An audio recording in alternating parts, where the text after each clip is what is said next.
شاعر دەڵێت کورپیان ناونا دڵ فواد لەو نیشتمانە بچکۆلەیەی ئەڵمانەدا لەگەڵ گوڵی دارچوالەدا چاوی پشکوت و لەگەڵ کانیدا گوێچکەی کرایەوە و دەستی مێژوویەکی زامدار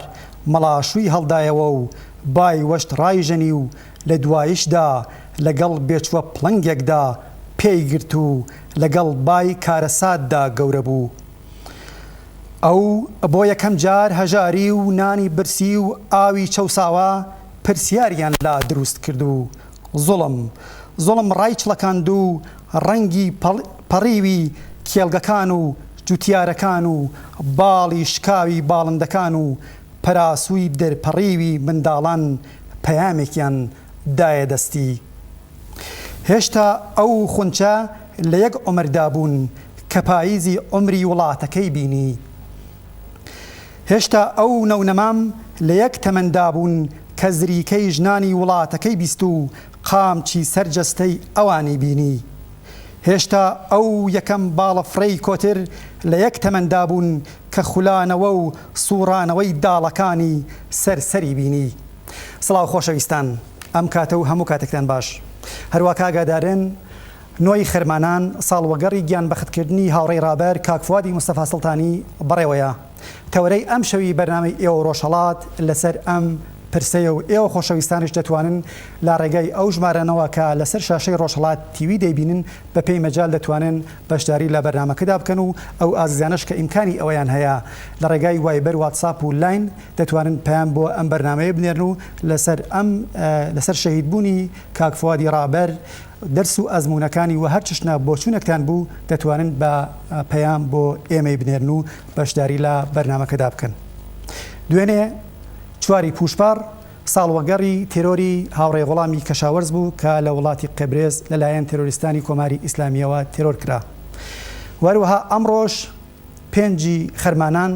ساڵڕۆژی ئێعدامی 11 کەس لە خەباتکارانی کوردستان بوو کە لەلایەن خاڵخاڵی جەلادەوە لە پادگانی شاری سنا تیرباران کران.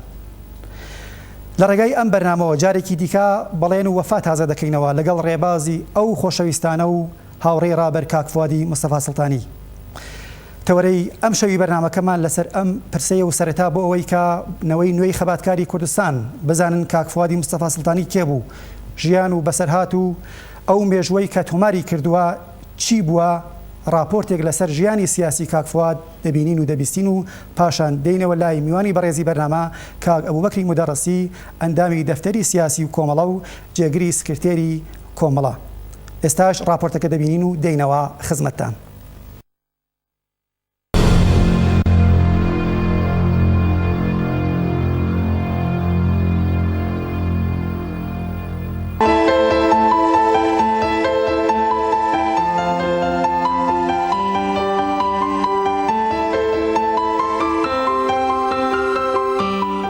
کاک فواد مستەفا سڵتانی ساڵی 1327 تاوی لە ئاوایی ئەڵمانەی سەر بە شاری مەریوان لەدایک بوو.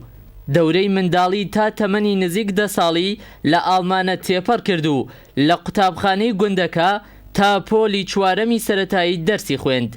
بۆ درێژەدان بە خوێندن کاک فواد و چەند کەس لە براکانی چوونە شاری سنە و پۆلی پێنجەمی لە خوێندنگەی گەڕەکی قەتارچیان دەست پێ کرد. وەک خوێندکارێکی ئازا و وریە بووە جێگای سەرنجی هاوڕێیان و مامۆستاکانی و لە بواری هندسە و حیساب و داڕشتن چەند جارنامەی پێزانینی لە بەڕێوەبەرانی قوتابخانەکە وەرگرت. کاک فواد لە خوێندکارە هەرە بە ناوبانگەکانی شاری سنە بوو. خوێندنی سەرەتایی سەرکەوتوانە تەواو کرد و لە دەبیرستانی ڕازی درێژەی بە خوێندندا. دوای تەواوکردنی پۆلی نۆیەم بەشی ماتماتیکی هەڵبژارد و لە دەبیرستانی هدایەت درێژەی بە خوێندندا. بەل لەوەی بچێتە پۆلی 12 وەک خوێندکارێکی نمونە هەڵبژێردرا و نێردرا بۆ شاری ڕامسەر لە باکووری ئێران بۆ ئۆردوویەکی هاوینە کە تایبەتی خوێندکارانی هەڵبژاردە بوو. ساڵی 1345 وەک کارمەند بۆ ماوەی 2 مانگ لە ئیدارەی دوخانیاتی شاری مەریوان کاری کرد. بۆ درێژە پێدانی خوێندن لە زانستگا بەشداری تاقیکردنەوەی سەراسەری واتە کۆنکوری کرد و لە زۆرتر لە 12 زانستگەی بەنرخ و دژواری ئێران لە ئاستێکی بەرزدا وەرگیرا. بە تەمای درێژە پێدانی خوێندن لە زانستگەی نەوتی ئابادان بەشداری لە تاقیکردنەوەیەکی تایبەتی ئەو زانستگەیە کرد و ئەنجامی سەرکەوتوانەی بەدەستێنا و ناوی لە ڕۆژنامەکاندا بڵاو کرایەوە. لە گفتوگۆیەکدا بەڕێوەبەرانی زانستگەکە پرسیاریان لێکردبوو ئەگەر ببی بە سەرۆکوەزیری ئێران چی دەکەیت؟ وەڵامی دابووەوە بۆ گەڕەکە فەقیرنشینەکانی ئێران ئیمکاناتی مەدرسە، زانستگا، کارەبا، جادە، ئاوی خاوێن و خزمەتگوزاری فراهەم دەکەم. هەر ئەو هەڵوێستەی کاک فواد بوو بەهۆی ئەوە کە لە زانستگەی نەوتی ئابادان وەرنەگیرێت. هاوینی ئەو ساڵە بۆ خوێندن لە زانستگە چووە تاران و لە گەڕەکی خانیابادی تاران لەلایەن ناسراوێکەوە ماڵێکی بۆ دابین کرا. سەرنجام چووە زانستگەی ئاریامێر. لە تاران لەگەڵ ڕووناکبیران و خوێندکارانی زانستگە و تێکۆشەرانی ڕادیکاڵ و چەپ ئاشنا بوو هاوبیرەکانی خۆی دیتەوە. ساڵی 1348 یەتاوی لەگەڵ ژمارەیەک لە ڕووناکبیرانی چەپ و تێکۆشەر بەنهێنی ڕێکخراوێکیان دامەزراند کە دواتر بە کۆمەڵە ناسرا. بەشێکی زۆری کاتی خۆی بۆ خوێندنەوەی کتێبە ئینقلابی و شۆڕشەکان و بەشداری لە کۆبوونەوە نهێنیەکانی کۆمەڵە تەرخان کردبوو. دەورەی سەربازیەکەی وەک ستواندووی وەزیفە لە ئیدارەی بەرقی شاری مەریوان دەست بەکار بوو. لە بەرامبەر ساواک و دەست و پەیوەندیەکانی وەک نیرومەند فەرمانداری ئەو کاتی مەریوان کە هەوڵیان دەدا لە هەموو لایەنێکی ژیانی شارەکەدا دخالت بکەن بە توندی ڕاوەستا. ئەم ڕاوەستانە ئۆتۆریتەی کاربەدەستانی حکوومەتی لە شارەکە شکاندە بوو. ساواک زەمینەی بۆ دوورخستنەوەی کاک فواد ئامادە کرد و وەک کاربەدەستی ئیدارەی بەرق بۆ شاری بروجرد گوازرایەوە. ئەوەی خزمەتی چاک بوو لە دوو شاری مەریوان و بروجرد دەرهەق بە خەڵکی دەستەنگ و هەژار کردی و یادگاری شیرینی لە خۆی بەجێهێشت. دوای دەورەی سەربازی لە ئەنستیتۆ و هونەرستانی شاری سنا وەک دەبیری فەنی وەرگیرا. کەمتر لە مانگێک لە هونەرستان کاری کرد. ساواک لە کەمیندا بوو. گرتیان و هەر ئەو ڕۆژە بردیانە زیندانی کومیتەی هاوبەش لە تاران کە 3 دەستگای ساواک، پۆلیس و ژاندارما بەڕێوەیان دەبرد. ماوەیەک لە زیندانی کومیتە شکەنجە کرا، بەڵام ساواک نەیتوانی وەرەی بشکێنێت و قارەمانانە نهێنیەکانی کۆمەڵەی پاراست. بۆ زیندانی قەسری تاران گوازرایەوە و زیاتر لە 3 ساڵ لەوێ بند کرا. لە زیندانی قەسر بۆ ناڕەزایەتی دەربڕین بەرانبەر بارودۆخی زیندان مانی لە خواردن گرت و بۆ شکاندنی ورەی بۆ ماوەیەک لە بەندی زیندانیانی سیاسیەوە گوازرایەوە بۆ ناو زیندانیانی ئاسایی. حکوومەت بەنیازی هەندێک گۆڕانکاری لە ئێران کە لە سەردەمی جیمی کارتردا ئەو گۆڕانە فەزای سیاسی لە ناو ڕووناکبیرانی ئێراندا بە تەوسەوە بە جیمیکراسی ناو دێرکرا بوو تا ڕادەیەک گۆشاری لەسەر زیندانیانی سیاسی کەم کردەوە. نوێنەرانی خاچی سوور سەردانی زیندانیە سیاسیەکانیان کرد و کاک فواد بەهۆی خەباتی ناو زیندانەوە ناسراو بوو. لە ساڵی کۆتایی زینداندا کاک فواد داوای کرد کە بهێنرێتەوە بۆ زیندانی شاری سنە و حکوومەت قبوڵی کرد. زیندانی سنا مەیدانێکی خەباتی پڕ لە سەروەری و شانازی و دەوری پێشڕەوانەی کاک فوادە. لە زیندانی سنا ماوەی 24 ڕۆژی تەواو کاک فواد و هاوڕێیانی مانیان لە خواردن گرت. مانگرتنەکە لە دەرەوەی زیندان دەنگی دایەوە و کاری کردە سەر وەرەی خەباتکارانەی جەماوەری خەڵک. یارمەتی ئەندامانی بنەماڵە و هاوڕێیانی کۆمەڵە و تێکۆشەرانی شارەکە لە دەنگدانەوەی ئەو خەباتی ناوزیندان لە شاری سنا بەرچاو بوو. پاش تەواوبوونی دەورەی 4 ساڵی زیندان پاییزی ساڵی 1357 هەتاوی کاک فواد ئازاد کرا. لە ناو ڕێز و پێشوازیەکی گەرم و کەموێنەدا کاک فواد گەڕایەوە ئاڵمانە.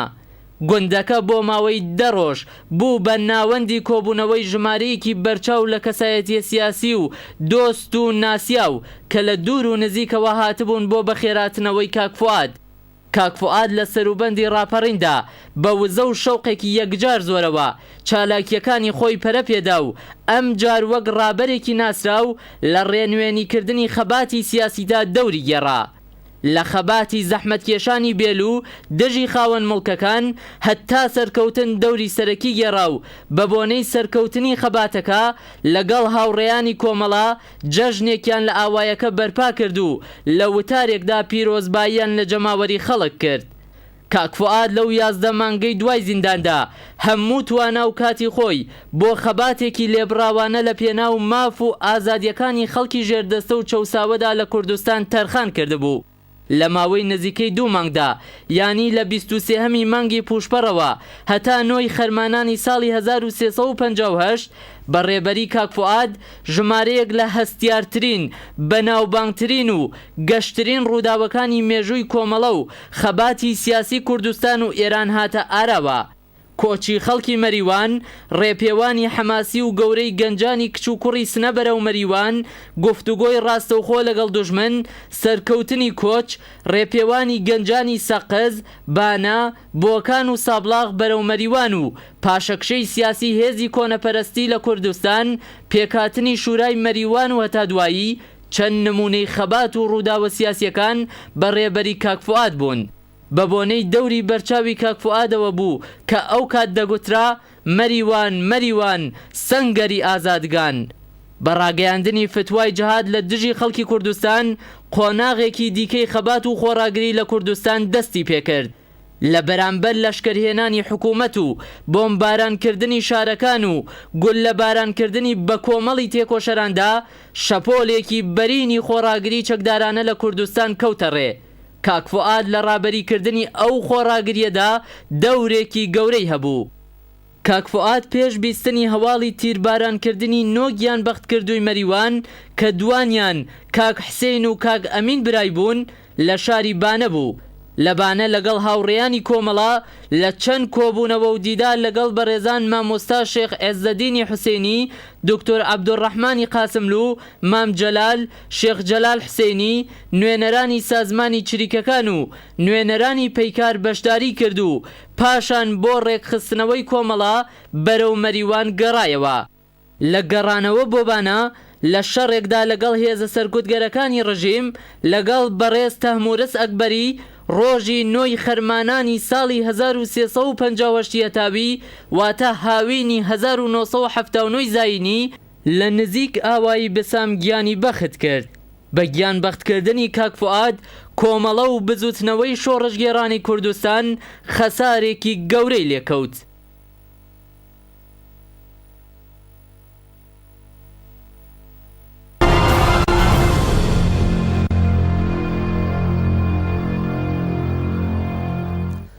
سڵاوی دووبارە لە خزمەتی ئێوە خۆشەویستاندا. هەروواکە ئاماژەمان پێکرد تەوەری ئەم شەوی بەرنامەی ئێوە ڕۆژهەڵات لەسەر 9 خەرمانان ساڵوەگەڕی گیانبەختکردنی کاک فوادی مستەفا سڵتانیە و بۆ ئەمە بەستەش میوانداری بەڕێز کاک ئەبوبەکری مودەڕسی جێگیری سکرتێری گشتی کۆمەڵە و ئەندامی دەفتەری سیاسیمان کردووە. کاک ئەبوبەکر سڵاو و کاتتان باش و بەخێربێن بۆ بەرنامەی ئێوە ڕۆژهەڵات. ئەم کاتتان باش، زۆر سپاس.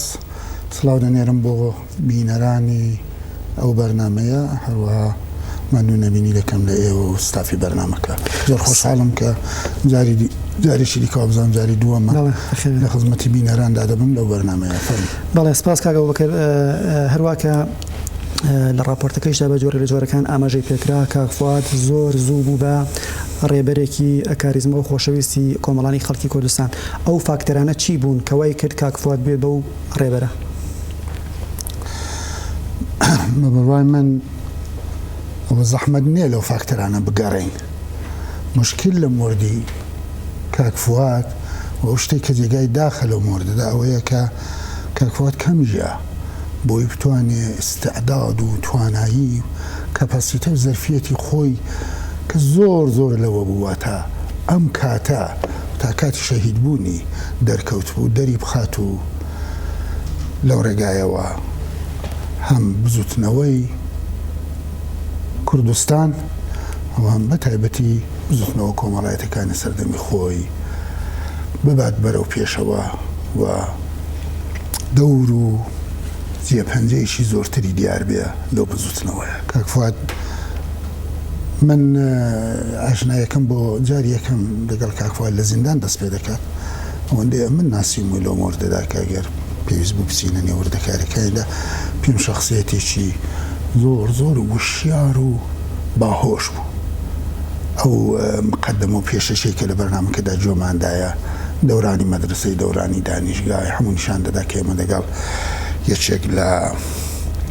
سەرتۆپەکانی نخبەی کوردستان بەرەو ڕووین. ئینسانێکی بەهۆش تێگەیشت و کە لە هەموو بوارێک هەر بوارێکی دەستی دابایە و کاری تێدا کرد بە تێدا دەدرەوشاوە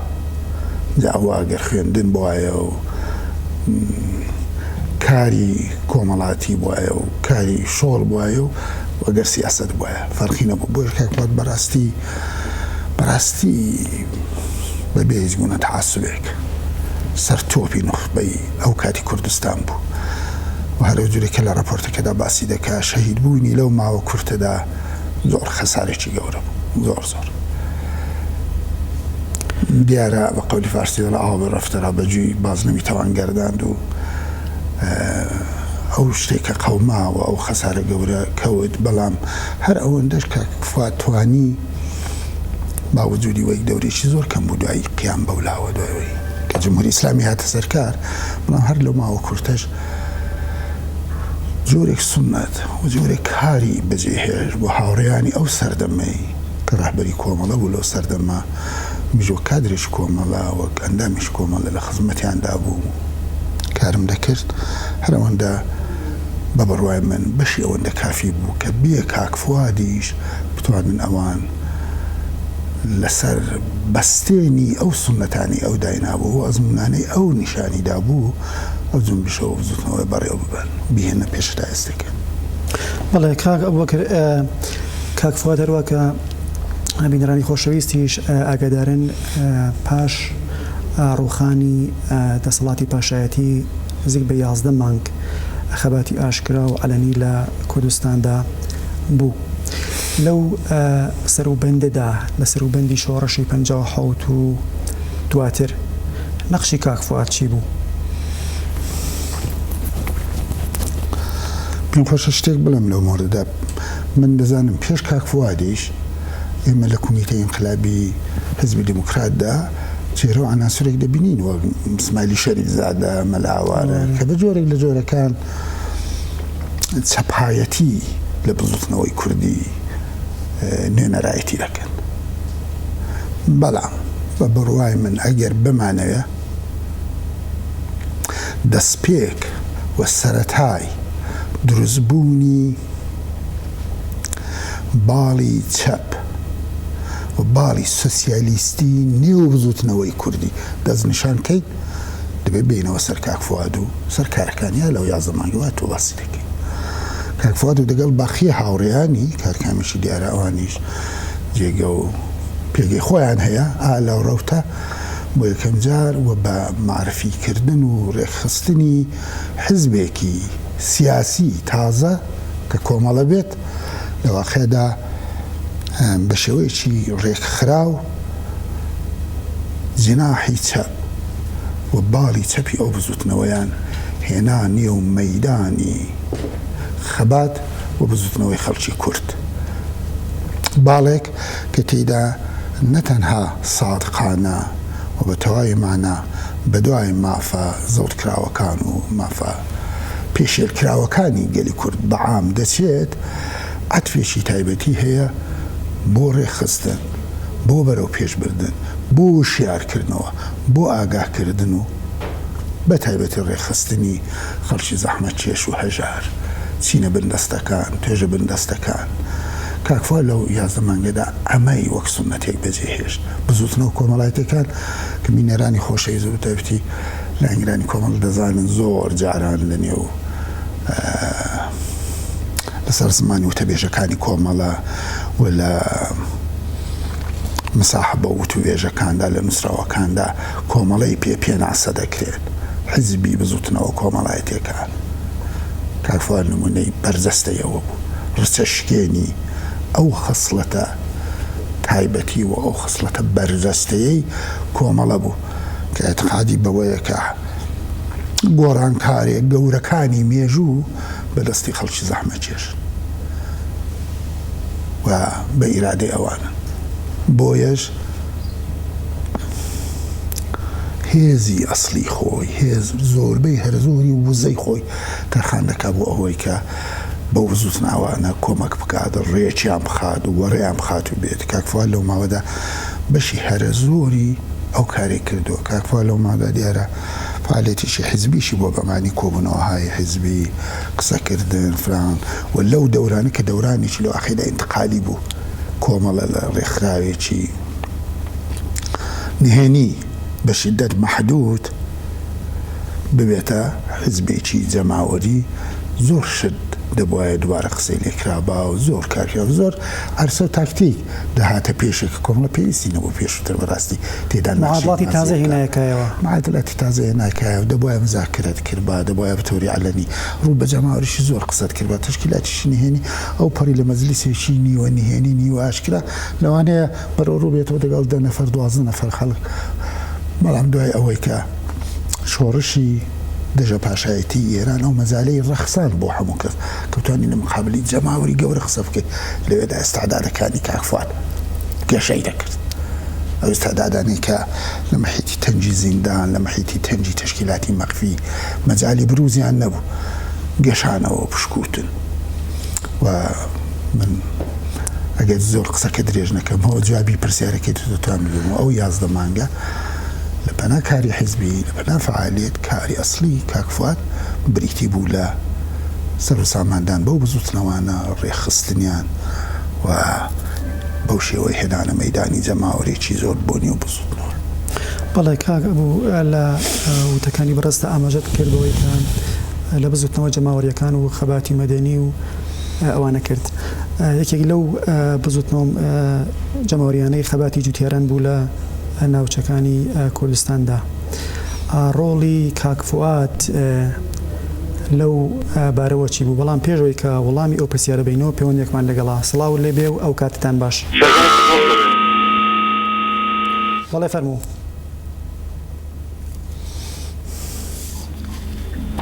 بەڵێ فەرموو. ئەلۆ سڵاو لێ بێ و فەرموو. بەڵێ فەرموو کاکە. کاکە دەنگم چێتە سوێستا؟ بەڵێ فەرموو. کاک مختار باشی؟ سپاست دەکەین فەرموو. ڕێزمەیە بۆ جەنابەت هەموو کاک ئەبوبەکر ئاڵام کۆنەپۆشی لە خزمەتان کاگاڵی فەرموو. سپاسەکەم ژیت. کاکە مختار دوو نوکتەی بەرچاو بوو. بەڵێ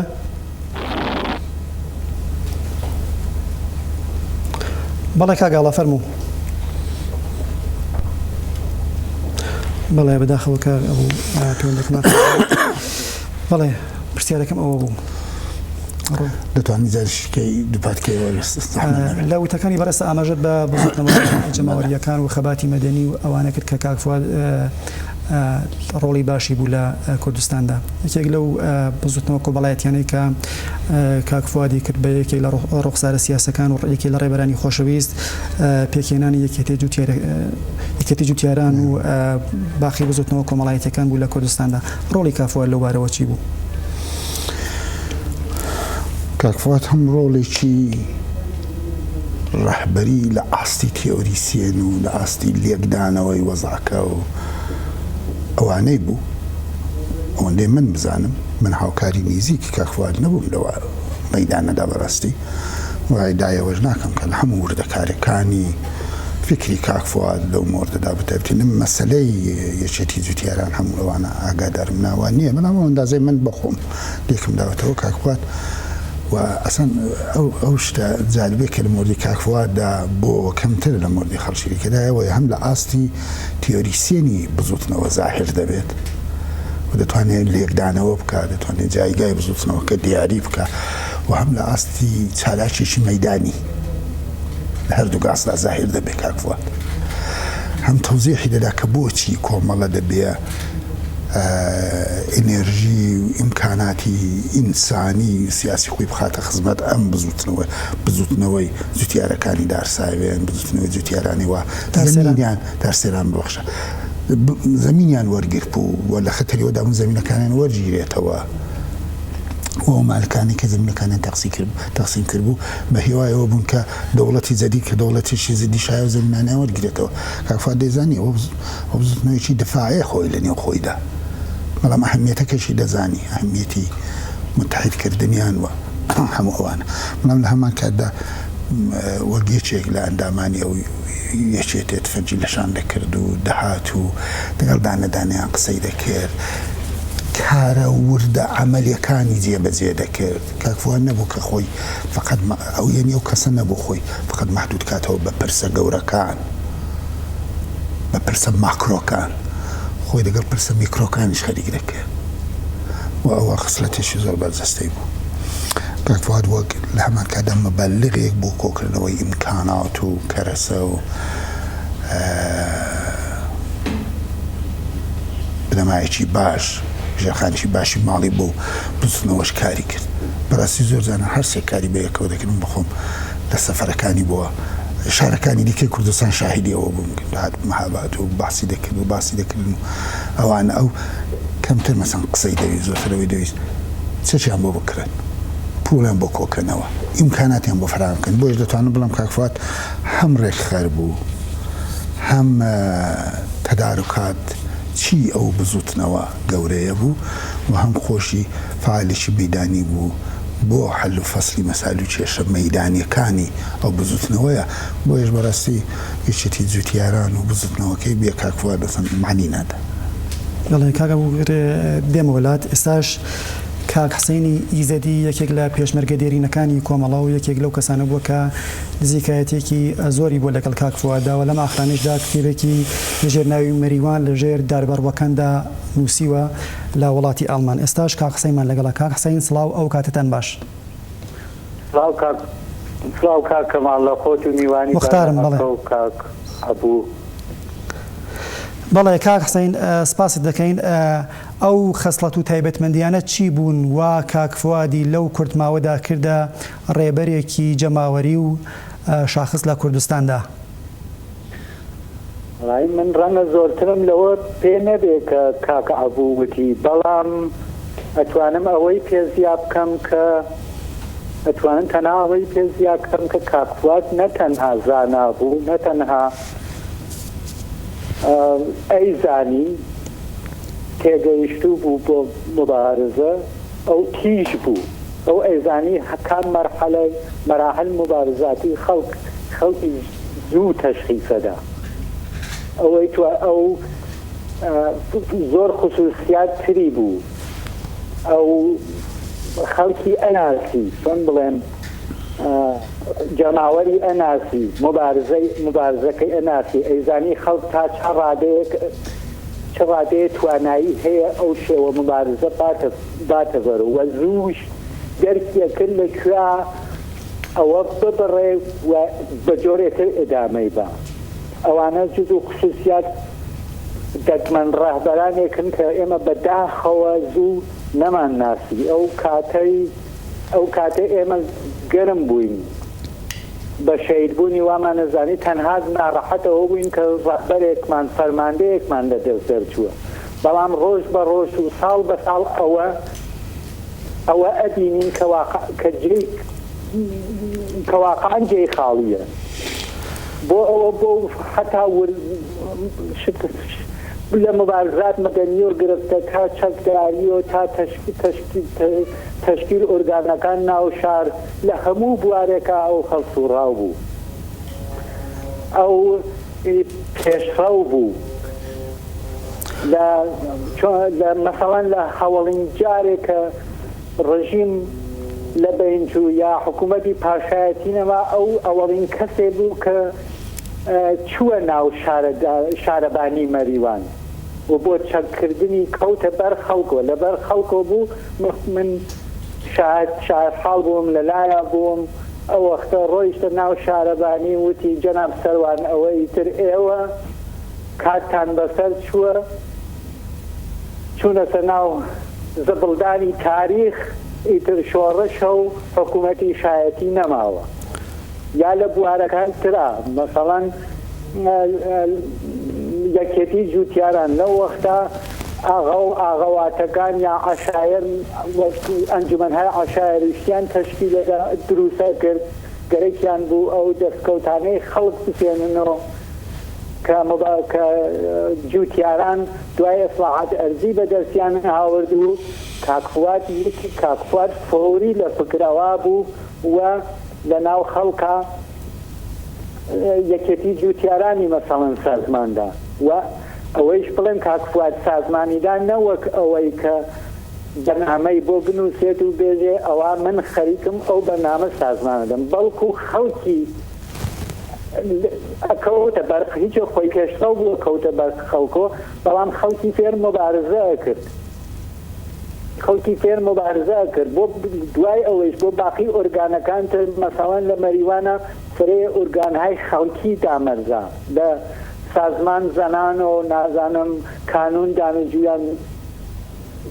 محەسڵان و لە اتحادیەی کرێکاران بێکار و لە اتحادیەی معالمان و تەواو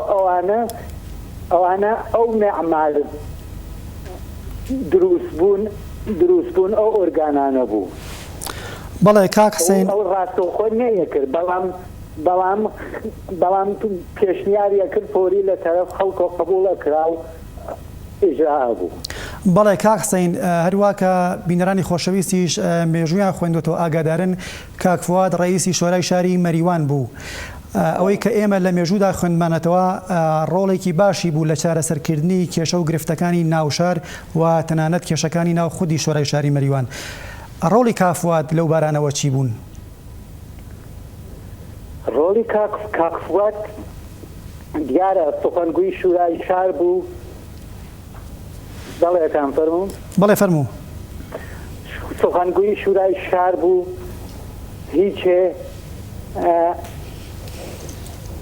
مبارزات مەدەنی خەڵکی بەڕێوە دوای ئەوە لە گیر و گرفت هیچ کۆلەی حتا خەڵک شارە دەخاڵەتی ئەکرد هەر ئەوە نەبوو لە پشت مێزەوە دانیشێت و لە فەرمانداری شارە و بڵێ من مەسئولی شورای شارم یا سخەنگوی شورای شارم یا ڕئیس شورای شارم ئەوە بەرنامە نەکەم مثلا خۆی ئەقدامی ئەکرد خۆی ئەچوو بە بەرەوبەر مثلا بۆ مەسائل زۆر کۆلە وەک مثلا حتا دابەشکردن سوتەمەنی کە لەو وەختانە مثلا شۆڕش کرابوو سوتەمەنی نەگەیە ناو شار یا مثلا چۆن بێژم مثلا من نمونەیە چکۆلەتان بۆ بگەڕێنمەوە یەکێ زۆر دەرچاوە یەکێ لەو نمونە چکۆلانە مثلا اتحادیەی کرێکاران بێکار بوو اتحادیەی کرێکاران بێکار بوو ئەوە هەر کرێکارێ بێکار لەناو ئەو اتحادیە لەبەر ئەوە حقوق بێکاری وەربگرن ئەوایە دوو پەردە عەکسیان بدایە بە ناو اتحادیەکە کە دانەیەکی لەبان پەروەندەیانە سەبت وایە دانەیەکی بەمان چی پێژن ئاوسوای بلی هینەکەیان و بریتەکەیان و کە بەدەست بە گێتانیانە بوو شناسنامەکەیان و وایە بەفام هینەکان دارودەستەی ئیسلامیەکان یا مەکتەب قورئان یا ئەوانەی کە مخالفی ئەو نوع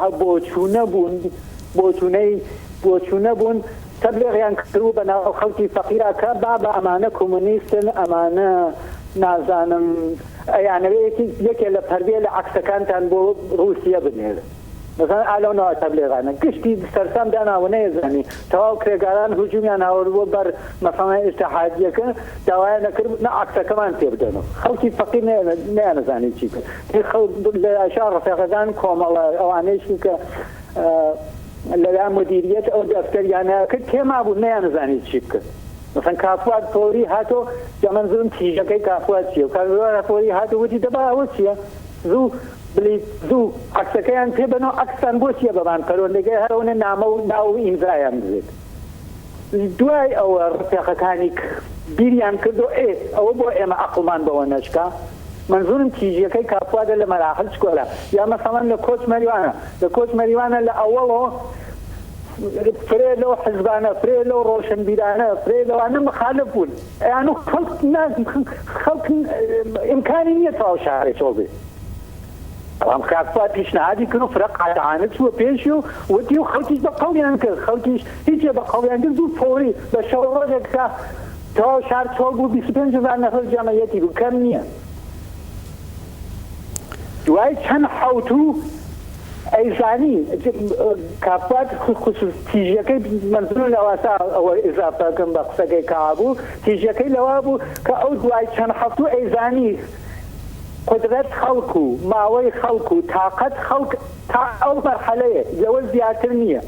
ئامانجەکەیان گەیشتون بە پیرۆزیەکەیان گەیشتون نازانم قەراردادێکیان لەسەر حکوومەتە ئیمزا کردووە کە خاستەکانیان هین بکەن لەوەلاتر ئەیوب قەت لێرەوە بەسە ئیتر بەس ئیتر کۆچەکە دوایی تێری وەلێ دەوڕاستیشتا مەسان ئەحزابێتتر بوون لەبەرەوە مەسەڵەن هین خۆیان بەنە سەربەوە و لە ناو ڕۆژنامەکانیان زۆر بڵاوی کردنەوە بیکەن بە نازانم خۆلاسە منزومەوە دوای ئەوان هەوڵیان هینیان نەدا بەڵێ بەڵێ کاک حسین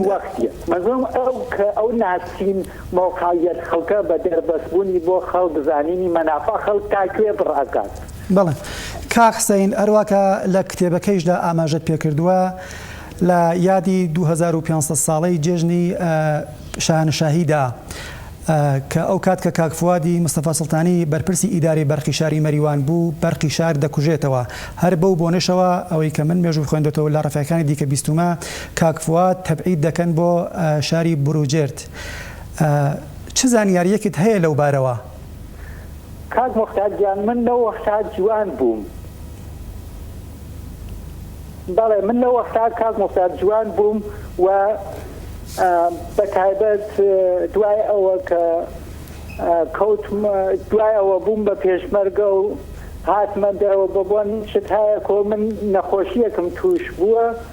یان خۆش بووم هەر بۆ نێشۆ هام لە دەرەوە کە زۆر شتم لە بیرەوە چووەتەوە حەزیشمە کرد ئەو شتانە بنووسرێ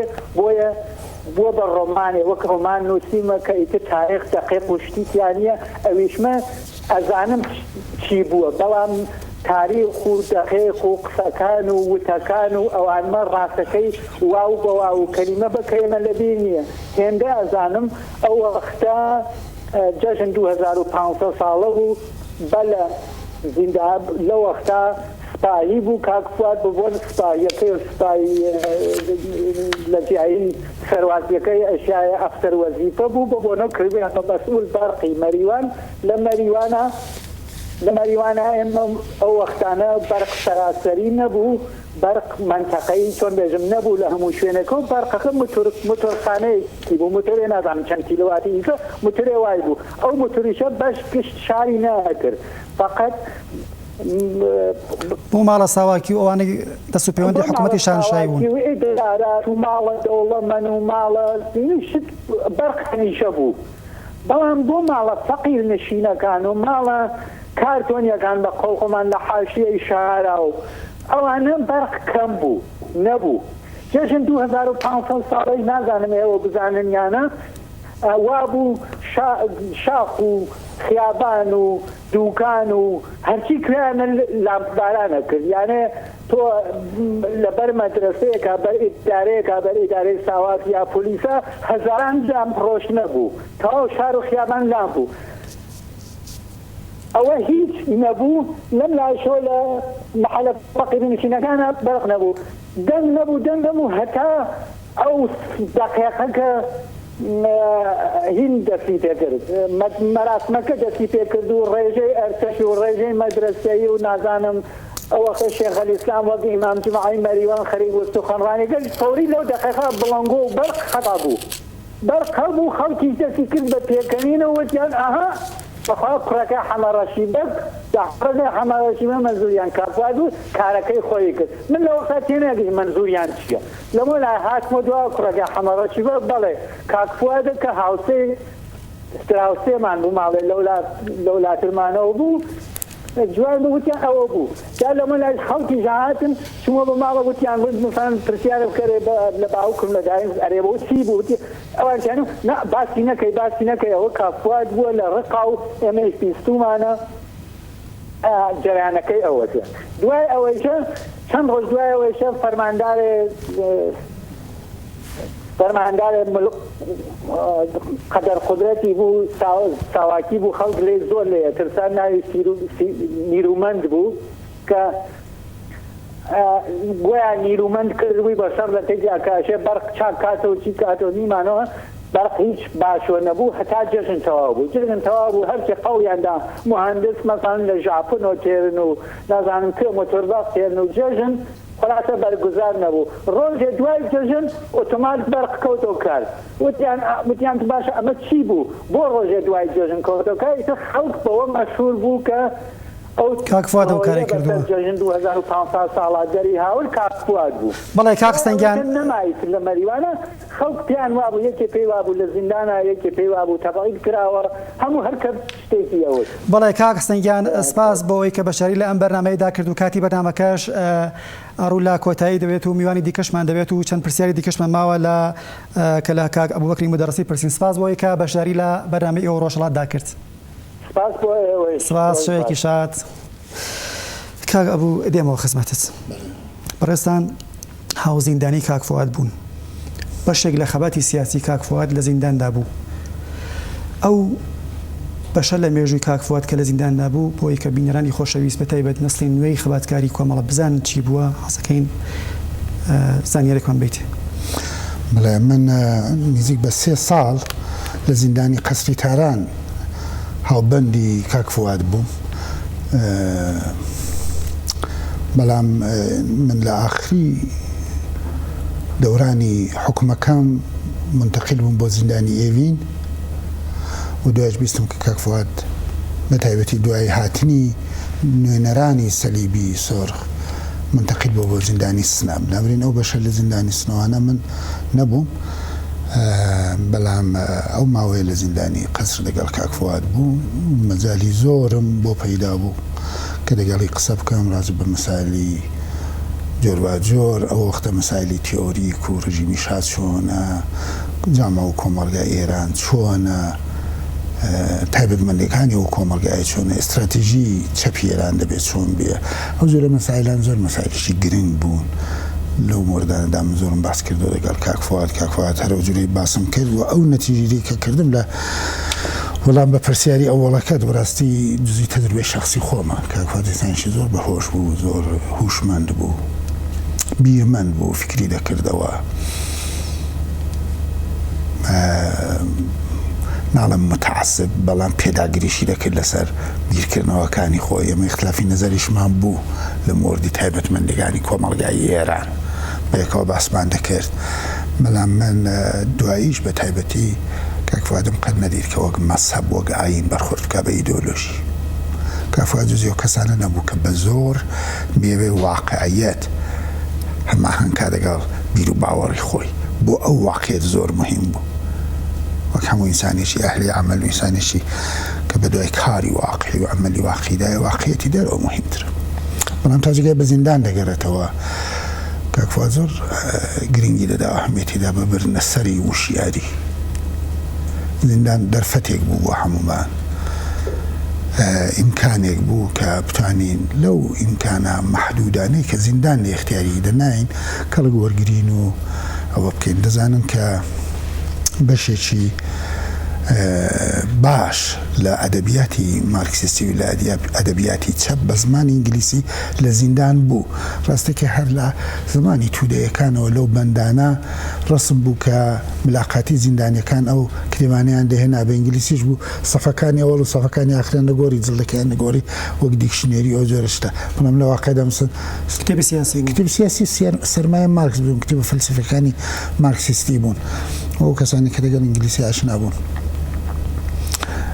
منیش کاشنایشی مختصرم بوو استفادەمان لێ دەکردەمە خوێندەوە من کتێبم ئاوا خوێندوێتەوە کتێبی اقتصادی سیاسی بە دوو قۆڵی لەگەڵ کاک فواد خوێندوێتەوە باسمان لەسەر کردووە کاک فواد زۆر اعتقادی ئەوە بوو کە لەو ماوەی لە زیندانن دەبێ فرسەتی باش بێ و خەڵک ئاگای وشیاری خۆی بباتە سەر کاک فواد و هاوڕێیانی کە لە زیندان بوون خۆ بخۆیان دەیانزانی ئەوان تشکیلاتێکن ڕێکخراوێکن دیارە هێشتاکانە تەسەورمەوە نیە بەنی کۆمەڵە لە لاس خۆشیانەوە حتا بۆی جێشێک لە مەشغەڵەکانی کاک فواد بەخی هاوڕێیانی کۆمەڵەش کە لە زیندان بوون یەکێک لە مەشغەڵە ئەسڵەکانێنەوە بوو کە نەهێڵن ڕێکخراوەکەیان کەشف بکرێ لەلایەن ساواکەوە بۆیش حتا زۆر جاران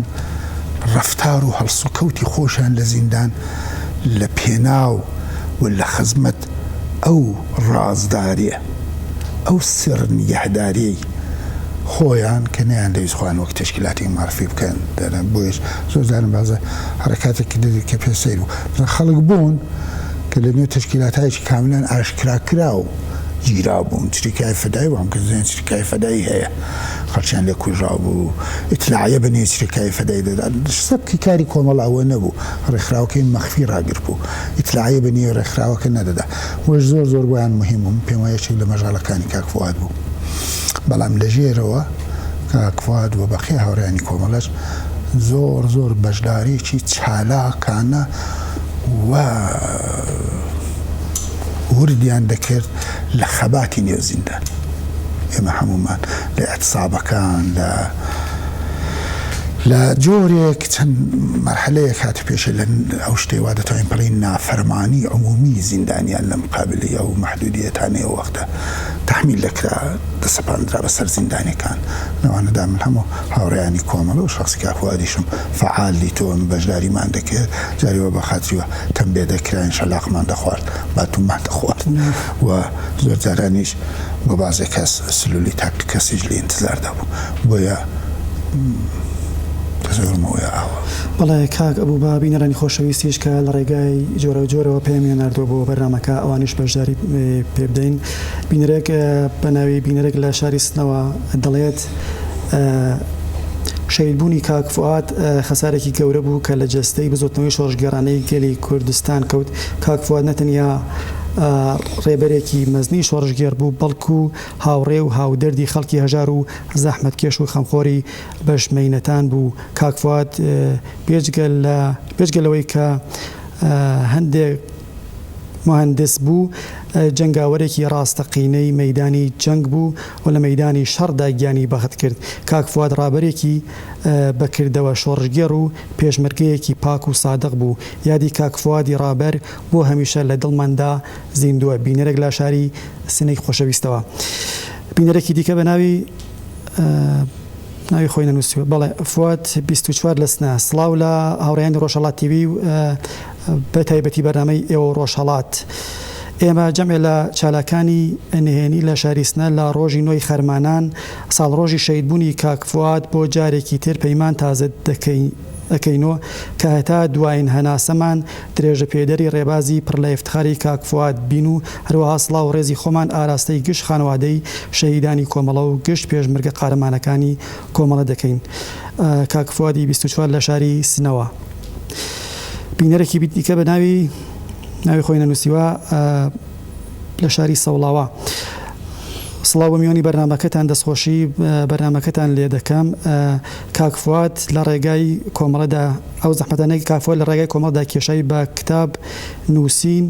وەصف نابێت نە هەر کاک فواد بەڵکو ئەو کەسانی وا بەردی بناغی کۆمەڵەیان نایە سەریەک بەرز و بەڕێز بێت یادی کاک فواد و ئەوانەی وا لە ڕێگای کۆمەڵە و ئامانجەکانی گیانیان بەخت کرد هەروە ئێمە کوڕان و کچانی کورد بە وەزیفەی خۆمانی دەزانین کە درێژە پێدەری ڕێگایان بین بینەرێک لە شاری سەوڵاواوە بینەرێکی دیکە داوای کردووە کە کاتی بەرنامەکە بڕێک دواخین بۆی کە هەموو بینەرانی خۆشەویست لە ڕۆژهەڵاتی کوردستان بینەری بەرنامەکە بن ئارمان سڵاو ڕێز و خۆشەویستیم بۆ بەرنامەکەتان و سڵاو بۆ کاک ئەبوبەکری مودەڕەسی من لەسەر ئەو قەناعەتەم کە دەبێت زیاتر کارکەین بۆ ناساندنی کەسایەتی و شخصیەتی کاک فواد سپاس بۆ ڕۆژهەڵات تیوی کە و هەنگاوێکی ناوە سپاس بۆ ئەم بینەرە خۆشەویستەش کاک ئەبوو کاک فواد یەکێک لەو ڕێبەرانە بوو ئەتوانین بڵێن یەکێک تەنیا ڕێبەرێکی کورد بووە کە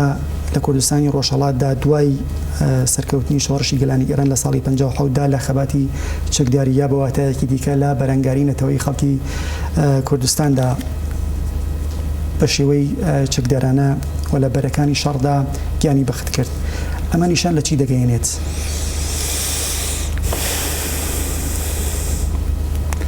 یەکێتی جوتیاران کە دروست بوو اتحادیەیەکی مسلح بوو جوتیاران مسلح بوون چەکدار و کران چەکدار بوون یعنی خۆیان چەکدار کرد کاک فوادی یەکێک لە ڕەهبەرانی ئەوان چەکدار بوو ئەوە خۆی ناشی لەوە ئێتقادە بوو کە ئەوان لە هەمان کاتدا کە بە هێزی متشکل و ڕێکخراوی خۆیان و بە دروستکردنی سەمپاتیکی جەماوەری لە دژی زۆرگۆیی و کڵۆکێشی مالکانی ئەو کاتە مەبارەزە دەکەن، بەڵام ئامادەشن کە چەکدارانە لە حەقی خۆیان دەفاع بکەن.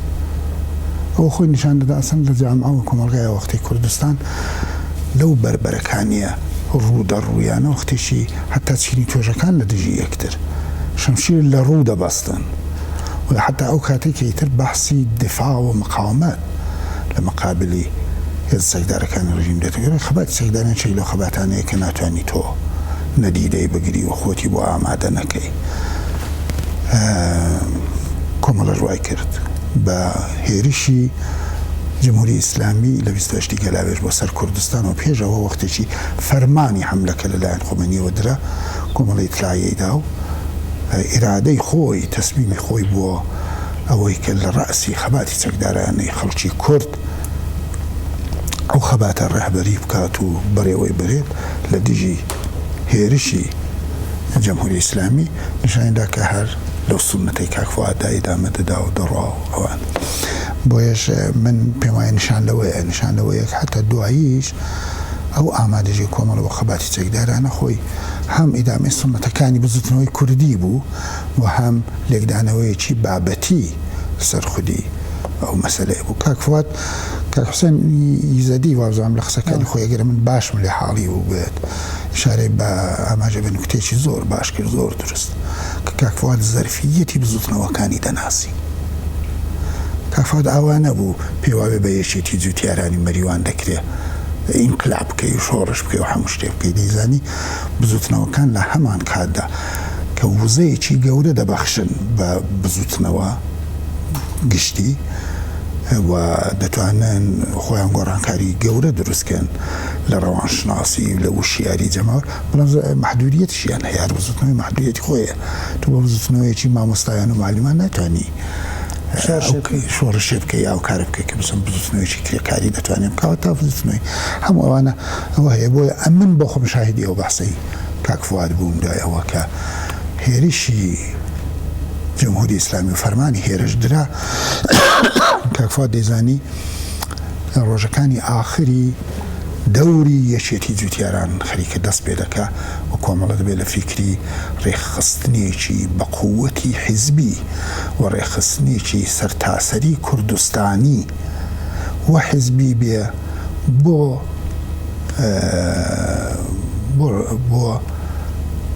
بەڕێوەبردننی خەبات و مقاومەتێکی چەکدارانە لە مقابلی هێرشی ڕژیم لە سەرتاسەری کوردستان. بۆژەوە ئەو وەختەوە بەحسانی کە لە نێو ڕاهبەری کۆمەڵەدا بۆ دوایی من بیستومە لە زمانی ڕاهبەرانی بەرزەستی کۆمەڵە ئەوە بۆ کە ئێستێکانە دەبێ ئێمە سای بکەین هێزی پێشمەرگەی کۆمەڵە سازمان بدەین. و بۆیش ئەو شەیدبوونی کاک فواد لە بربەرەکاریشی چەکدارانە بە هەموو ئەو کەم ئەزمموی ئێمەمانان وەک کوردی ڕۆژهەڵات ئەو کاتە لە شەڕی پێشمەرگانە و لە شەڕی چەکدارانە کەویش بەخۆی دەوری خۆی بوو بەداخەوە بەخۆی سەرەتای ئەو سنەتە پێشمەرگانە بوو کە دەیان بڵین لانی کەم سرودی بەسەردا هەڵکتراوە کە کاک فوادی تێدایە و سرود بەسەر پێشمەرگەوانە هەموو نیشاندەری ئەوە بوو. وڵە کابودێ وڵات چەند پامی دیکە دەخوێنینەوە لە بینەرانی خۆشەویست بینەرێک پامێکی بڵێ سڵاو ڕێزمە هەیە بۆ هەموو پێشنەوەکانی کۆمەڵا سپاس و دەستخۆشی بەرنامەکەتان لە یەکەم ڕۆژی نۆی خەرمانان بەرز ڕاگیرا لەلایەن لاوەکانی ئاڵمانەوە. بینەرێکی دیکە بە ناوی شیروان پاوە دەڵێت کاک فواد مستەفا سوڵتانی یەکێک لە ڕاهبەرە ئاگا و ئیجتیماعی و خەڵکیەکانی کوردستان بووگە کە بەداخەوە زۆر زوو لە دەستماندا لە تەحەسونەکەی شاری پاوە بە تەشخیصی دروست ڕاهنمایی خەڵکی پاوەی کرد. شیروان لە پاوە کامراسنە دەڵێ من لە باوکم و دایکمم بیستگە کە کاک فواد مستەفا سوڵتانی لە زیندان شارسنا نەقش باشێکی بووگە لە ڕاهبەریکردن زیندانیان شارسنا یادی کاک فواد کاکستێق تەواو شەهیدگەلی شارسنە و کۆمەڵا لامان عەزیز و خۆشەویستن کا کامرانی خۆشەویست لە شاری سنا. فواد قەتارچیانی دەڵێت ئەویش هەر لە شاری سنەوە ئەسڵام عەرزەکەم لە خەمەتەوە بینەندەگەل عەزیزان کۆمەڵە لە کوردستانە. من بەناو خۆشەویستی کافوادە و ناو نریاگم فواد نەکەر من بەڵکو هەزاران مناڵ بە عزیزی و خۆشەویستی ئەم ڕەهبەرە و ناو نریاگن. منیش ئیدامە دەهەندەی ڕێی کاک فواد و کۆمەڵام فواد قەتارچیانی لە شاری سنە. کاروان زرێبار دەڵێت کاک فواد لە سەردەمێکی کورددا بوو بە ڕەهبەرێکی ئەفسانەیی و لە ئەوە کە لە شەڕی مسلحانەدا شەید بوو نازناوی چەگوارەی کوردستانیان لەسەردانا بە حەق کە لەو نووسراوە و بابەتەکان داهاتووە دەبێت وەک باوکی خەباتی مەدەنی لە کوردستان ناوزەتی بکەین چون داهێنەری بزوتنەوە جەماوەریەکان و خەباتی مەدەنی بووە لە کوردستاندا. کاروان زرێبار باوکی سەیران لە شنۆ کاک فواد و کاک فوادەکانی دیکە سیمبۆلی شۆڕشەکەمانن. مافی بەرابەری ژن و پیا و دیفاع لە هەژاران و زەحمەتکێشانی کوردستان نەهێشتنی ستەمی نەتەوایەتی و دادپەروەری هەمەلایەنەی سیاسی اقتصادی و ئیجتیماعی لە هەڵوێست و قسەکانی کاک فواددا دەبینرا. باوکی سەیران لە شاری شنۆ. وەڵای بینەرانی خۆشەوی سپاس بۆ ئەو پەیامانەی کە نارتان بۆ بەرنامەی ئێوە ڕۆژهەڵات. ئێستاش ناوبڕێک دەبینین و دەینەوە خزمەتتان.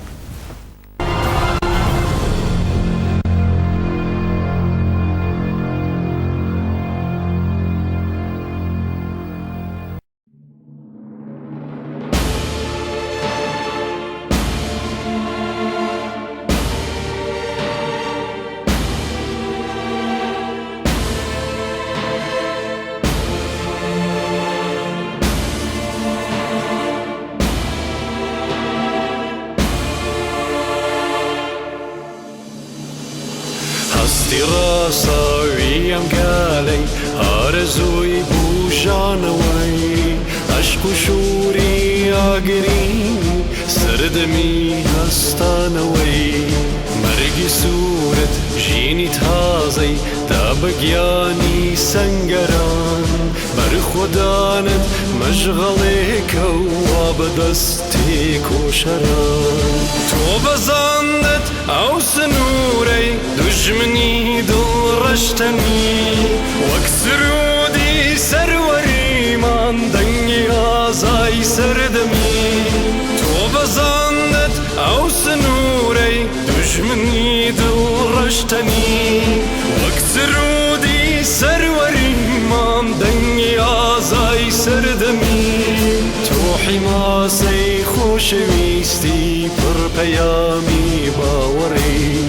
ئاوەدانی ڕێی خەباتی و جەربەزەی جەنگاوەری تۆ حیماسەی خۆشەویستی و پڕپەیامی باوەڕی ئاوەدانی ڕێی خەباتی جەربەزەی جەنگاوەری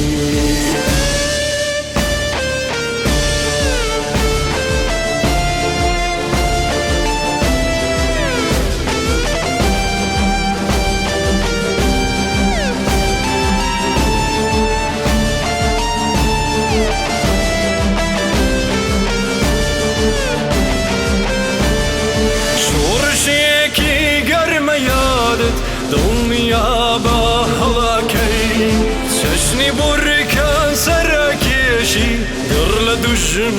بەرەدەی شۆڕشێکی گەرمە یادت دڵنیا بە هەڵاکەی چەشنی بڕیکان سەرکێشی گڕ لە دوژم بەرەدەی تۆ نسیمی نەوبەهاری دۆخی ژینم هەڵکەدەی هەڵکە موژدەی ڕۆژ هەڵاتی یەک بووناوم هەڵکەدەی تۆ نسیمی نەوبەهاری دۆخی ژینم هەڵکەدەی هەڵکە موژدەی ڕۆژ هەڵاتی یەک بووناوم هەڵکەدەی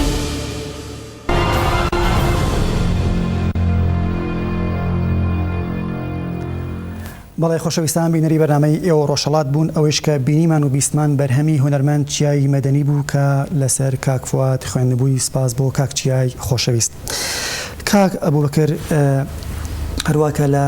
فایلە سەوتیەکەی کاک فواددا ئێمە گوێشکەمان لێدا کاک فواد لە شاری مەهاباددا میتینگێکی بوو. ئێوەش خۆتان وەکو خەڵکی شاری مەهاباد چیتان لە یادەوە کۆی کە کافوات باسی چی کرد بێت ئەوەی من بیستم لە دەنگەکەدا باسی بەهێزکردنی هێزی پێشمەرگ و ئەوانەی دەکرد باسی من زۆر بەداخەوە ئەو لەحزەیە لە مابانەوە لە مەموری تەشکیلاتی بووم نەوەرین بەخۆم لە میتینگەکە نەبوو بەڵام باسی قسەکانی کاکفوات لە میتینگە زۆرم بیستوە نەبرین دەزانم کە کاکفوات سنجینی ئەسلی قسەکانی لەو میتینگەدا ئەوە بوو کە جۆرێک بە جۆرەکان جوانانی مەهاباد و خەڵکی مەهاباد ئامادە بکە بۆ ئەوەی کە ئێمە واردی بەرەنگاریشی چەکدارانە دەبینەوە دەگەڵ ڕێژیم و دەبێ خۆمانی بۆ ئامادەکەی ئامادەژی زۆر مهم بوو هەم کۆمەڵەوە پێم وایە کاکفوادیش لە پێشەوەی هەموو کەس اعتقاد بە ئامادەژی بە وشیاربوونەوە بەوەی کە تۆ خەڵک پێش وەی شتەکە ڕوودا ئامادە بکەیت زۆر ئەهمیەتی بووم پێم وایە لەو میتینگەوە کاکفوات هەوڵی دەدا کە خەڵک ئامادە بکە بۆ ئەوەی کە ئەوان واردی دۆخێکی تازە دەبن دۆخێکی کە پێویستە تێدا مقاومەتی چەکداران خەبات چەکدارانە بکرێت. ئایا بە چاوگرتنی ئەو بارودۆخی کە ئێستا کورد لە کوردستانی ڕۆژهەڵاتدا تێدا بەسەر دەبات ئایا وتەکانی کاکفوات لە بەهێزکردنی هێزی پێشمەرگەی کۆمەڵە و خەباتی چەکداری و ئەو تەوەرانەی کە باسی دەکرد ئایا لەگەڵ ئەم سەردەمەشتان ناگونجێت؟ حتمما دەگونجێت و سەردەمە زۆری فەرقەیە کاک مختار ئێمە سنەتێکی مقاومەتێکی چەکدارانەی زۆرتر لە یەک دەهەمان هەیە فعال لە کوردستان و دوای ئەوەش هێزی پێشمەرگە لە نێو حزبەکانی ئەسلی کوردستان و لەوانە لە نێو کۆمەڵەدا هەمیشە ماوە وەک باڵێکی چەکداری ئەوە وەرکاتیش پێویست بووە چالاشی کردو فعالیتی کردو خۆی نیشانداوە بە خەڵک بۆ ژەمە لەسەر هەر سنەتی ئەو مێتینگە و ئەو قسە باسانی کاکفوات هاتوین بنابەرین ئێستەکانە بە بڕوای من ئەوە ئیتر زۆر مەسەلێکی بە قەولی فارسی کوتی پەزیرفته شودا قبول کراوە کە هێزی پێشمەرگە پێویستە بۆ ئەو کاتەی کە دیارە گونجاوە کۆمەڵە هێزی پێشمەرگەی هیچ کات وەک هێزێکی پارتیزانی جیا لە خەڵکو و شیوە تەمەشا نەکردو هێزێکی جەماوەریە هێزی پێشمەرگە لە واقعدا جۆرێ خۆی نیشاندەری ئامادەجی جەماوەری خەڵکی کوردستانە بۆی حمایەت بکەن و پشتیوانی بکەن لە هێزی مەسەلح و بازوی مەسەلحی بزوتنەوەکەی خۆیان بۆی کۆمەڵە میشە لە باوەشی خەڵکدا بوو تاکتیکەکانی کۆمەڵە خۆ تاکتیکی زەنجی هەمیشە بۆ فەرماندەکانی کۆمەڵە زۆر فەرماندەژیرمان بوو لە نەهایەتە گەورەترین چەکی هێزی پێشمەرگی و کۆمەڵە جەماوەری خەڵک بوو من دەبێ هەر هەمیشە ئەومان ینی لەبەر چاو بێ نابێ لەوە لا بدەین پشتیوانی جەماوەری یەکێک لە شەرتە ئەسڵەکانی ئەوەیە کە چالاکی و فعالیتی هێزی پێشمەرگە فعالیتی سەرکەوتوانە بێ. بەڵێ بینەرانی خۆشەویستیش بەڵێ کاک بێهزادی کوردستانی شاعر و نووسەرمان لەگەڵا کاک بێهزاد سڵاو ئەو کاتتان باش. سڵاو کاتی سەردیانم کاتە هەموو کاتی باش بە خزمەتدان کاری سەردیان. کاک بێهزاد هەروە کە بەڕێستان شاعر و نووسەرن و ئیطلاعیشتان لەوە هەیە کە کاک فوادی مستەفا سڵتانی لە شێعر و پەخشانی کوردیدا ناوبانگێکی هەیە ئەو فاکتەرانە چی بوون کە تۆی شاعر و باقی شاعرانی وەکو شێرکۆبێکەز ئەحمەدی شامل و حسینی شەباق ئەحمەدی بازگر و زۆرێک لە شاعرانی دیکە کە لەوانەیە من حزور زێنم نەبێت شێعر و پەخشانیان بۆ کاک فواد موسیوە ئەو فاکتەرانە چی بوون کە ئێوەمانانی هاندا بۆەوەی کە شێعر و پەخشانی بۆ بنووسن؟ کاک مختارجان دیارە کاک فواد کەسایەتێکی دیاری ناو شۆڕشی کوردیە بەتایبەتدا لە شۆڕشی چەکی کوردستانە کەسایەتیەکە کە تایبەتمەندی خۆی هەیە بەتایبەت لە خۆڕاگری و بەرەنگاریە من بەسەر ئەو ڕایم کە کاک فواد نەتەنیا بەشێکە لە ئەدەبیاتی خۆڕاگری بەڵکو بەشێکە لە مێژووی خۆڕاگری بەرەنگاری کورد هەروەکە ئەزانین لە زیندان ئەو مقاومەت و خۆڕاگریەی کە کاک فواد بوویەتی و ڕێبەری مقاومەتێکی کردووە لە زیندان ئەو فاکتەر لەو فاکتەرە گرنگانەیە کە کاک فواد بەردەستە کاتەوە من پێم وایە ڕاستە هەندێک شێعر و پەخشان لەسەر کاک فواد نووسراوە بەڵام هەر بەهۆیەوە کە کاک فواد خۆی کەسایەتێکی بەرجەستەیە لە بوارەکانی لە بواری مقاومەتە من وازانم هێشتا حەقی خۆی پێ نەبەخشاوە ئەوەی کە پێویستە بۆ کاتوات بنووسرێەوە کەسایەتی کاتوات بە شێوەی قەشان و تەنانەت چیرۆک و شەعر بەرجەستە بکرێتەوە کەسایەتی خۆی بناسرێت زۆرتر هێشتا بۆی نەکراوە. بەڵام دیارە هەندێک کارکراوە چەند سرودێک کە لەلایەن گورانی وێژانەوە خوێنراوە چەند شارێکە لەلایەن شاعرانەوە نووسراوە شەرکۆڵێکە یان کاگرێبووە پاگەختی بازگر ئەمانە شاریان نووسیوەوە بەڵام دیسان ئەڵێم وەک حەقی خۆی پێ نەدراوە لەبەرەوە تایبەتمەندی کاتوات تەنیا خۆڕاگرینیە تەنیا بەشی بە تەنیا ئەوە نییە کە لە ڕوانگەی چەپا کاتێکی بەردەستێت من وازانم کەسایەتێکی کۆمەڵایەتی زۆر بەرجەستێکی بووە بەڵام هێشتا ئەو شتانە لە ئەدەبی کوردیە بەرجەستە نەبوونەتەوە. من پێم وا بێت دەمە بێتوە نووسەرانی گەنج و شاعرانی گەنج زۆرتر احتیمام بەو بابەتە بنن و دەوری ئێوەش و ڕۆڵی ئێوەش لەم وەک میدیایەک لە ناساندنی کاتوات و بەرجەستەکردنەوەی ئەبەدمەندەکانی کەسایەتی کاتوات زۆر گرنگە و ئەبێت ئەو گەنجانە بەردەوام پێیان بکرێتەوە یعنی بەردەوام بۆ پیشەن دڵێنی هێمای پێکرێتەوە ئیشاری پێکرێتەوە کە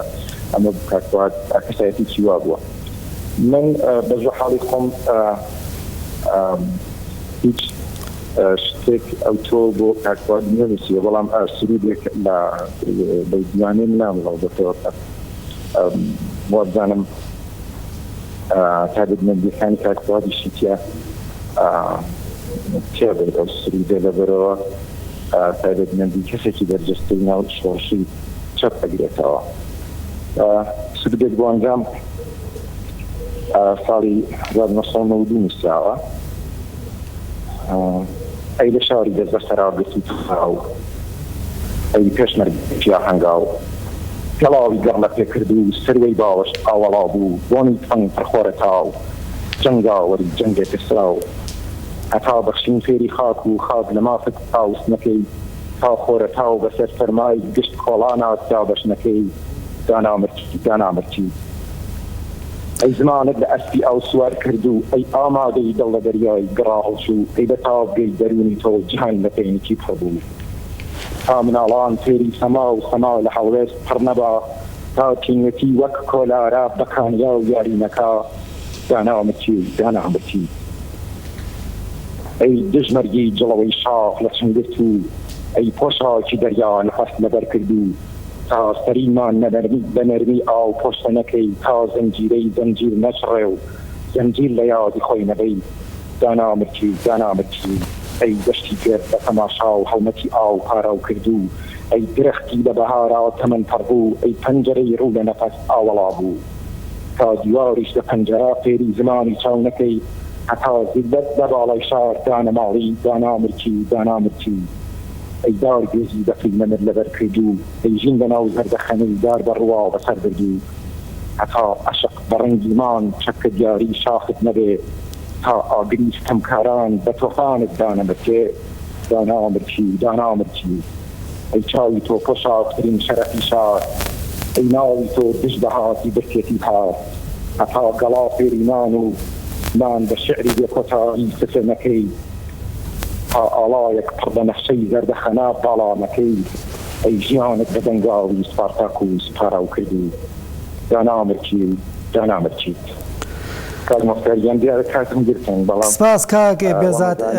پێویستی زانم کەسکەشیکەن بە بەڵێ دەست خۆش بێت شارەکە جوان بوو زیادی کارخواز و ئەو کەسایەتیە بەرزە کاک بێزاد یەک پرسیاری دیکەم بوو لە بەڕێستان لە وتەکاندا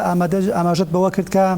کەمتر کارکراوە لەسەر ناساندنی کاکفوار لەسەر مێژووەکەی لەسەر خەبات و تێکۆشانی ئێوە وەکو شاعرێک چه پێشنیارێکتان هەیە بۆ باخی شاعران و هونەرمەندان و ئەو کەسانەی کە تواناییەکان هەیە لەو بارەوە؟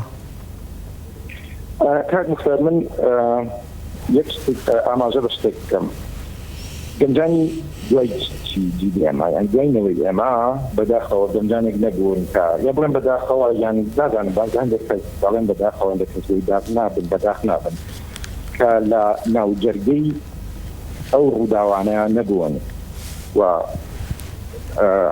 حماس نایەنگرێت وەک بڵێن ینی تووشی ئەو حماسە نابن ڕوبەڕووی ئەو حماسە نابنەوە کە ئێمە یان نەوجوان بوون دیارە بەڵام ئەو حماسە هێشتا ئەمگرێت ئەو کاتانە و سەردەمانی شۆڕش و دوای ئەوەش تا ناوەڕاستی شەستەکان پێشمەرگە و شاخ و عملیاتی یەک لە دوای یەکی سەرکەوتوانی پێشمەرگە ئێمە لەگەڵەوە ژیاوین بەڵام گەنجانی دوای ئێمە ئەوانیان بۆ مەلموسینە بۆ بۆیان ناکرێت بەڵام ڕوبەڕووکردنەوەی ئەوان لەگەڵ ئەو جەوە وابزانمیکە لە کارە گرنگەکانی دیارێت و ئەوان ئەوان کێشانەوە بۆ ئەو دنیای حماسە من بیرەوەری کوڕێکی نووسەر ئەگەرمەوە بۆتان ناکرین هەیدێنم بەڵام ئەم باسانەکەی ئێمە زۆر جار سرودەکان دێبینەوە حماسەمان گرێت لەگەڵمان بوو بەڵام سەیری کردین و لەدڵەوە بەخیلی ئیرەی پێدەبین کە ئێوە ئەتوانن ئاوە زوو ڕوبەڕووی و حماسە بنەوە ڕوبەڕووی زوو ڕوبەڕووی ئەو هەستە بنەوە کە توانشتی پێ بنووسنەوەمانە بەڵام دیارە ئەو لەگەڵی نەژیاوە من مەوەستمەوەیە کە ئەدەبیاتی نمایشی و سەنعەتی فیلم و تەسویر و ئەمانە زۆر کاریگەرە بۆ بەردەستەکردنەوەی ئەو بابەتە ئازانی من کارەکەمەوەیە کار مختارکە ئەو کەسانە کە لەو بوارە هەیشەکەن و تەنانەت بەخۆشنەوە یعنی بەردەنگەکان نەوەیەک بن دوای ئێمە نەوەیە کە ڕوبەڕووی ئەو ڕووداوانە نەبوونەتەوە و ناسان نییە بۆیان چ بە شێوەی نووسین بێ یعنی چه بابەتێکی نووسراوە بێت چه بابەتێکی تەسویری بێت ئەبێ ئەوان ڕوبەڕووی ئەو جریانەکە بکرێنەوە یعنی ئەوان خەیتۆنەوە ئەو تا بتوانی گەنجێک کێشیتە ناو ئەو فەزایەوە کە ئینسان کەسایەتێکی وەک کاکوار لە ئەدەبی ئەمڕۆوە بەردەستە بکرێتەوە بە زمانی ئەمڕۆژی یعنی بە ئەدەبی ئەمڕۆوە ئەوە هەشارەکەی منە لەوانەیە بەڵام بەڕای من ئەوە زۆر کارێکی گرنگە و پێویستیشە. بەڵێ کاک بێزادی خۆشەویست سپاس بەوەی کە بەشداری لە بەرنامەی ئەو ڕۆژهەڵەتدا کرد. بینەرانی خۆشەویست بەڕێز بێزادی کوردستانیمان لەگەڵ بوو شاعر و نووسەر لە شاری سلەیمانیەوە. سپاس کاک بێزاد. کاک ئەبوو دێمەوە خزمەتێت هەروە کە بینەرانی خۆشەویست ئاگادارن و ئەو کەسانی کە لە شارە جێجیەکانی کوردستانەوە سەردانی تاڵەسواریان کردووە زۆر جار گڵکۆی کاک فؤاد و باقی ئەو 25 شەهیدە ئەگەر هەڵە نەکەم لە تاڵەسواردا نێژراون کێلەکانیان دەشکێنرێت. ترسی کۆماری ئیسلامی لە کاک فؤاد و ئەو مەزاری تاڵەسوارە چییە؟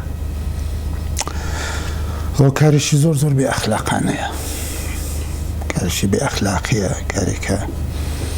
نازانی چۆنی باس بکە. ئەمە ژێشێک لە دیاردەکانی ڕاستەکەی دەسەڵاتی ئیسلامی سیاسی و ئاینی تونڕەوەجا لە شکلی شیعەکەی داوەڕی دەسەڵاتی داعشی شیعەیە لە ئێرە کە نەتەنها بۆ کاک فؤاد حتا بۆ خەڵکی دیکە بۆ خاوەران چێشکانی بەهایەکان چێشکانی مەسەلەن کەلیمەکان و چێشکانی ئەو کەسانەی کە بۆ خەڵکی کورد بۆ وزوتنەوەی کورد تبرین بۆ ئوستورە حماسە ئەوانە نەتەنها ئەوان لە بیری خەڵک ناواتەوە پێم وایە بە هەر دەورەی چێلشکاندن و دووبارە دروستکردنەوەی ئەوانە کاک فؤاد سرودەکانی یەکجاری دیکە دێتەوە نییە و بیر و زیحن و مێشکی نەوەی تازەش. کاک فؤاد زۆر زوو لە نێو ئێمەدا ڕۆیی زۆر زوو بەداخەوە بەڵام خودی ئەوەش جۆرێک ئوستورە و حماسی دروست کردو لە کاکە جۆری نوستالژی دروست کردو کە ئەو دیاردەیشکانی قەبروانە هیندەی دیکە نفرەتی خەڵک لەوان زۆر کاک فؤاد نەفەقەت خۆی براکانی خانەوادەی دایکی ئەسڵەوان هەموو بوونە جۆرێک وێنای هەموو بزوتنەوەی کوردستان دەکەن بە بەشداری ژنانیەوە لە نێو بزوتنەوە دایکی کاکفواد خۆشکەکانی خوشکی دەتوانێت بە هەموو جوانانە لە نەسلی مختلف بۆی ئەوانە لە بیر ناچنەوە ئەوانە بۆ کارانە فقط بێئەخلاقی خۆیان و فقط دژمنایەتی چۆری خۆیان و ئیدۆلۆژیەکی سەیر و سەمەرەیان هەیە هەتا خەڵک دوای مردن کە لە نەزەر زۆر دیکتاتۆرەکانەوەی ترێچێک گرەوەی یادام دەکرات هیباران دەکرا دەمرێت لی دەگەران لە قەبرەکەوانە ئەوان دوای مردنیش کاریان بە خەڵکە ئەمە شتێش قێزەوە نەبەڕاستی. بەڵێ کاک ئابوبەکر دێمە وڵات بەڵێ بەڕێز کاک ئاڵای کۆنە پۆشیمان لەگەڵا کاک ئاڵا سڵاو ئەو کاتتان باش. سڵاو شەو باش. سڵاو ڕزمیان بۆ جەنابەت ئەم بۆ کاک ئەوبەکری و هەروە هەموو بینەرانی بەرنامەی ئێوە ڕۆژهەڵات. سپاس. کاک مختار دوو نکتەی زۆر خێرا لەسەر کاتفاڵ بڵێم و پێشنیارێکم لێ پاشان. بەڵێ فەرموو. یەکەمیانەوەی کە لەم بەرنامەیە ئاماژەی پێکرا لە مێژووی شۆڕشی کورد بۆ مافەڕاوەکانی خۆی ئەبینین کە کاکفواد تەنیا سەرکردە بووە تەنیا ڕێبەر بووە کە لە مەیدانی شەڕی بەرامبەر لەگەڵ داگیرکەرە شەهید بووە گیانی بەخت کردووە. نکتەی دووەم ئەبین لەناو هەموو ڕێبەرانی حیزب جیاجیەکان جەرانی جیاجیەکانی کورد تەنیا ڕێبەرێک کە بە دۆستانی دوور و نزیک هەمووان بە کاک بانگی بکەن کاکفوادەوە بەس ئەمە تەنها یەک کاکمانیە لەناو ڕێبەرانە ئەویش کاکفوادە. ئەو دوو نکتەیە بۆ سەرڕۆژی گیانبەختکردنی کاکفواد پاشان پێشنیارێکم بوو بەڵێ فەرموو کە ئەگەر بکرێت لەسەری یعنی پرۆپاگەندەیەک بکرێت لەسەری کە ئەو شتە جێبکەوێت پێم وابێت ناحەقی نەبێ ئەگەر ئێمە ڕۆژی کۆچی دوایی دایە بەهیە دایکی شەهیدانی تاڵەسوار لامی کەمدا ڕۆژهەڵاتی کوردستانیا بەگشتی لە کوردستانە بە ڕۆژی دایک بناسێنین پێم وابێت جێگەی ئیشکردن بێ لەسەر جێگەی سەرنج بێت ئەمە ئەو ڕۆژە بکەین بە ڕۆژی دایک وەکو پێشنیارێکی تر. بەڵێ دەست خۆش بێ کاک ئاڵا پێشنیارەکە زۆر زۆر جوانە حتمەنەکە لەگەڵ هاوڕێیانی دیکە مەترەحی دەکەین و کۆمەڵانی خەڵکی کوردستانیش دەتوانن ئەوانیش هاوپشتی و ڕێز لە دایەبەهیە بگرن و ڕۆژی مردنی دایەبەهیە بکەین بە ڕۆژی دایک. سپاس بەوەی کە بەشداری لە بەرنامەی ئێوە ڕۆژهەڵاتدا کرد. ئەگەر وتەیەکی دیکەدەیە لە خزمەتتاین. سپاس بۆ ئێوە ماندوو نەبن. سپاس شەوێکی شاد. کاکە بوو بینەرانی خۆشەویست گلەی زۆرمان لێیەکەن ئەم شەو بە وتەی هاوڕێیانی ئوتاقی فەرمان ترافێکێکی تەلەفۆنیمان بووە حتممە ئێمە هەوڵ دەدەین لە شەوی نۆی خەرمانەندا بەرنمەیەکی دیکەی ڕاستەخۆمان لەسەر ژیان و خەبات و تێکۆشانی کاکفواد ببێت بەداوای لێبوردن لەوەی کە نەمانتوانی هەموو ئەو پەیوەندیە تەلەفۆنیانەی کە حتممە پڕ لە سۆز و خۆشەویستی بەرامبەر بە کاکفواد و کۆمەڵا حتممەکە لە شەوی نۆی خەرماناندا ئێمە دێنەوە خزمەتتان. ئێستاش چەند پەیامی بینرانی خۆشەویست دەخوێنمەوە کە ئەبوو دێمەوە خزمەتت. بینەرێک بە ناوی قەلەبەرد ئاڵمانە دەڵێت من شانازی بەوە دەکەم کە خەڵکی ئاڵمانەم و هاودەی کاکفوادم چون بەهۆی بوونی کاکفواد و تاڵەسوارەوە بە قەولی شێرکۆ بێکەس ئاڵمانە و تاڵەسوار قیبلەگای ئازادی و چاوی کوردستانە یاد و ناو ڕێبازی کاکفواد لە دڵماندا زیندووە و قەت نامرێت. قەلەبەرد لە ئەڵمانە. سروە کامیێرانی دەڵێت نامرن ئەو کەسانەی وەک کاکفواد کاکسدیق و باقی شەهیدەکان کە زندگیان دانا بۆ خەڵکی کورد و عەداڵەت و ئازادی یاد و ناویان هەمیشە زیندەست. شارام و پەرویز لە دەڵێن کارە تیرۆریستیەکەی مەقەر کۆمەڵان محکوم ئەکەین و ئەمە لە جنایەتەکان ڕژیم ئیسلامیە کە ئەوەڵ و ئاخری نییە. داواتان لێ یەکەین هوشیار بن ئێوە ئومێدی میلەتێکن یاد و ناوی کاکفواد هەمیشە زیندگە و لە دڵمانە ماگەسە. کاک ئەبوو هاوڕێنم لە ژووری کۆنترۆل ئاماژەکەن کە کاتی بەرنامەکە ڕوو لە کۆتاییە و منیش پرسیارێکم ماوە. ئەو دەرس و ئەزمونانە چین کە لە ژیانی سیاسی کاکفواد دەبێت نسلی نوێی خەباتکار و هاونەسڵانی ئێمە کە نسلی دوو سێی کۆمەڵین لێی وەرگری؟ زۆرن ئەو دەرسانەیەک جار زۆرن وە کۆکردنەوەیان بەڕاستی لە چەندێردا زۆر زۆر مشکلەوە شایدە من باشترین کەس نەبم کە بتوانم ئەوانە بڵێم کاکفواد ڕەفیقی زۆر نزیکتری بووە کاک عەبدوڵڵایەکێک لەوانە بەڵام ئەوەندەی منیش سرنجم داوە ئێمە شای لەو بەرنامەدا زۆر کەم باسی خصوصیاتی فەردی کاک فوادمان کراویش زۆری دەرسەیە. کاک فواد زۆر ئینسانێکی متەوازە بوو، گەور ئینسانێکی خاچی بوو، گەورەوی و عەزەمەتی خۆی بە تەواضعی خۆی نیشان دەدا. من پێم وایە ئەوە سنەتیش زۆر جێکەوتەوە لە نێو کۆمەڵدا و ئێمەی بەرپرسانی تشکیلاتی لە کۆمەڵە لە ئێستێکانە کە لە نەسلی کاک فوادین وەک دەرسێک دەتوانین باسی بکەین بۆ بەرپرسان و ڕەهبەرانی ئایندە و داهاتووی کۆمەڵە. متەوازە بن، خاچی بن و مۆقعەتی خۆتان وەک بەرپرسایەتەی لە مقابلی بزوتنەوە تەمەشا بکەن. پێم وایە کۆمەڵە ئەو سنەتە هەر دەبێ ئیدامە بدە. ئەوە فقەت یەکێک لە دەرسەکانە. دەرسی زۆری دیکە هەیە، ئێعتقاد و باوەڕێکی ئەمیق وە خوڵ بە خەڵک بەبێ ئەوەی ئەو ئێعتقادە بە خەڵک جۆرێک حاڵەتی ئاینی بەخۆی بگرێت. خەڵکی هەژار و بنداز لە هەمان کاتدا کە زیندەجی و تەبعیزەکانی هەڵاوەردنەکانی ئیمکانی ئەوەی پێ نەداون خۆیان لەباری تاک و فەردیوە بپشکوێنن وەک شخصیت وەک کاراکتەر، بەڵام وەک چین وەک تۆش تاریخ دروست دەکەن، تاریخی واقعیەوان دروست دەکەن. هیچ ئاڵوگۆڕێک لەسەرەوە بە وسیلەی نوخبەکان بێەوەی ئەو خەڵکی لەگەڵ نەبێ ناتوانێت ئاڵوگۆڕێکی ئەسیل بێ. ئەوەشێک لە دەرسەکانە کە مێژووی کۆمەڵە و لە پێش هەمویاندا مێژووی فعالەتی کاک فواد فێرمان دەکات و زۆر دەرسی دیکەشکە لەو کۆتایی بەرنامەکە بەڕاستی شاید لە بەرنامەکەی دوایی کە باست کرد بکرێ زۆرتر لەسەر خەسایلی فەردی کاک فواد وەک فەرد وەک کەسایەتی وەک تاک قسە بکەین. زۆر سپاس کاک ئەبوبەکر. من یەک دوو پێیان هاتووە بە کورتی ئاماژەیان پێەکەم. کچانی ئەڵمانە پێشنیاریان کردووە کە حتمەنە لێرە ناکرێت باسی بکەین، حتمەنەکە دوای بەرنامەکە وڵام بە پێشنیارەکەی ئێوە بەڕێز دەدەینەوە. هەروەها بینەرێک لە شارەدەی نێی سەر بە شاری مەریوان دەڵێت شەوی ڕابردوو ئێمە لە شارەدەی نێ دوێنەی کاک فواد و تراکتەکانی تایبەت بەنەوەی خەرمانانمان بڵاو کردەوە. دەستان خۆش بێت و مانوو نەبن بینەرانی خۆشەویست. بەم شێوەیە گەیشتینە کۆتایی بەرنامەی ئەم شەوی ئێوە ڕۆژهەڵات و داوای لێبوردن دەکەین بۆەوەی کە بەهۆی فشردەبوونی بەرنامەکەەوە نەمانتوانی هەموو ئەو پەیوەندیە تەلەفۆنیانەی ئێوە وەرگرین حتمەنە کە لە شەوی نەوەی خەرماناندا لە خزمەتی ئێوە ئازیزان و خۆشەویستاندا دەبین. تا شەوێکی دیکە هەر شاد کامەران و بەختەوەر بن. ماڵەوە کابوومان و نەوی. زۆر سپاس.